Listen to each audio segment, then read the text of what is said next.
Sunita William जेतेबेले अंतरिक्ष आसिले छोट छुआ भली स्लाइड करके आसुथिले अंतरिक्ष रे जेतेबेले मास मास धरिकी रहिले एमिति ही होई थाए। हिलियम गैस लीक एवं अन्य टेक्निकल इश्यू पाई स्पेसशिप रे प्रॉब्लम आसीथिला एवं जहार डर थिला ताहा ही हे गला 8-9 दिन पाई जाइथिले से एवं 9 मास पर्यंत रही गले।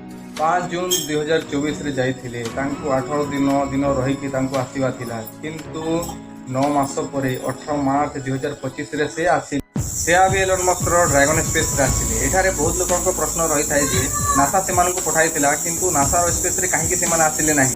NASA star liner space craft रे जोंथरे सुनीता विलियम जाइथिले सेथि रॉकेट रे तांकर कोनोसी प्रकार विश्वास नथिला आ नासा कोनोसी प्रकार रिस्क भी न नेउथिला।